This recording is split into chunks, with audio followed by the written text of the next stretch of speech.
Sa nakaraang Collegiate Conference, sinubok ni Coach Kung Fu Reyes ang kakayanan ng UST Golden Tigresses.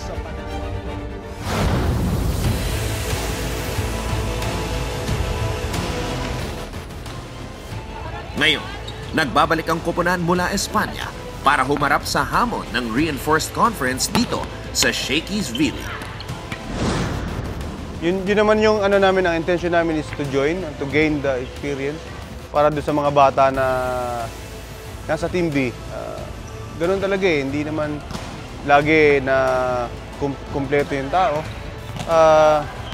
Ang talagang intention is to gain experience at matuto sa mga magiging kalaban namin. Competitive yung team. Siyempre, ang ini-aim namin dito, pumasok kami ng quarterfinals, then final four. Kung papala rin, kung hopefully mag-finals. Nagbabalik para sa UST ang hard-hitting senior na si Pam Lastimosa. Matapos ma-sideline dahil sa kanyang ACL injury ng higit na 9 na buwan, excited siyang muling makabalik sa court at pangunahan ang mga Tigresses.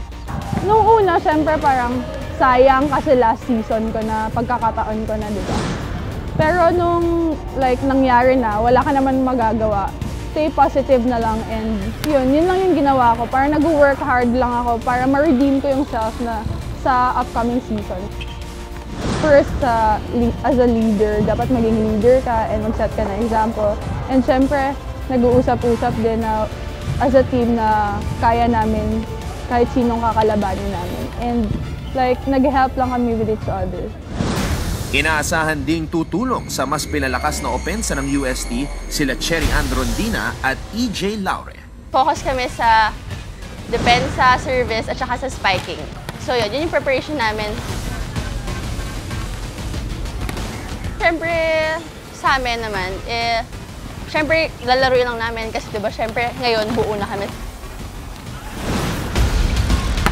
Kahit all-Filipino ang lineup ng Uste, hindi sila papaiwan pagdating sa court at handa na rin silang ipakita ang tunay na bangis ng Golden Tigresses dito sa liga.